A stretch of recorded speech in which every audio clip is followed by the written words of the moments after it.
Hinatulan na nga ng NBA si Jaylen Brown ng multa sa kanyang ginawa na poster dunk kay Isaiah Stewart. Ginawa ni Brown ang gesture pagkatapos ng dunk siguro na dala lang sa pangyayari sa mabilisang pag-poster dunk. Si Isaiah Stewart ay kilala din na palaban na manlalaro, ngunit sa ginawa ni Jaylen Brown na tahimik ito. Well, pinagmulta si Jaylen Brown ng NBA ng $25,000 sa kanyang ginawang gesture pagkatapos ng dunk. Ang mga ganitong mga ginagawa ay mahigpit na pinagbabawalan sa rule ng NBA dahil nga marami ang nanunood sa liga pati na rin ang mga bata na iniidolo ang basketball. Ang binayaran ni Jaylen Brown parehas lang kay Dwayne Wade na $25,000. Una na nagawa ito ni Wade noong nasa Chicago Bulls pa siya, nakalaban din noon ang Boston Celtics. Samantala ang Boston Celtics ngayon ay patuloy na isang malakas na koponan sa Eastern Conference, na marami ang naniniwala na makasungkit ulit ito ng kampyonato ngayong season. Si Jaylen Brown ngayon ay may average na 25.2 points, 6.4 rebounds at 4.6 assists sa kanyang 17 games ngayong season.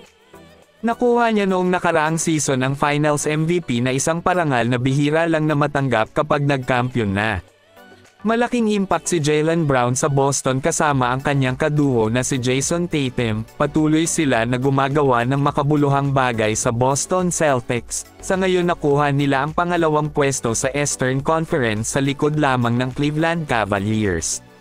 Samantala buong fans ng NBA pinabilib sa ginawa ni Trae Young kahapon laban sa Los Angeles Lakers. Ang 3-pointer ni Trae Young sa nalalabing 8 segundo sa overtime ang nagtulak sa Atlanta Hawks sa panalo, natapos ang laro sa score na 134-132.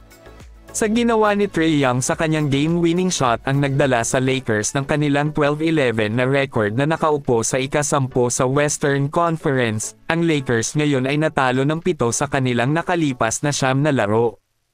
Habang ang Atlanta Hawks naman ay nanalo ng 6 na sunod-sunod na laro at nakaupo sa ika-5 pwesto sa Eastern Conference standing.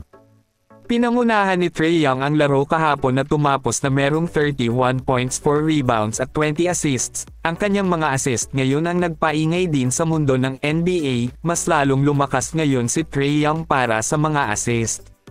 Sinundan naman ni DeAndre Hunter na umiscore ng 26 points, 3 rebounds at 2 assists, at si Bogdan Bogdanovic tumapos na merong 20.6 rebounds at 1 assist.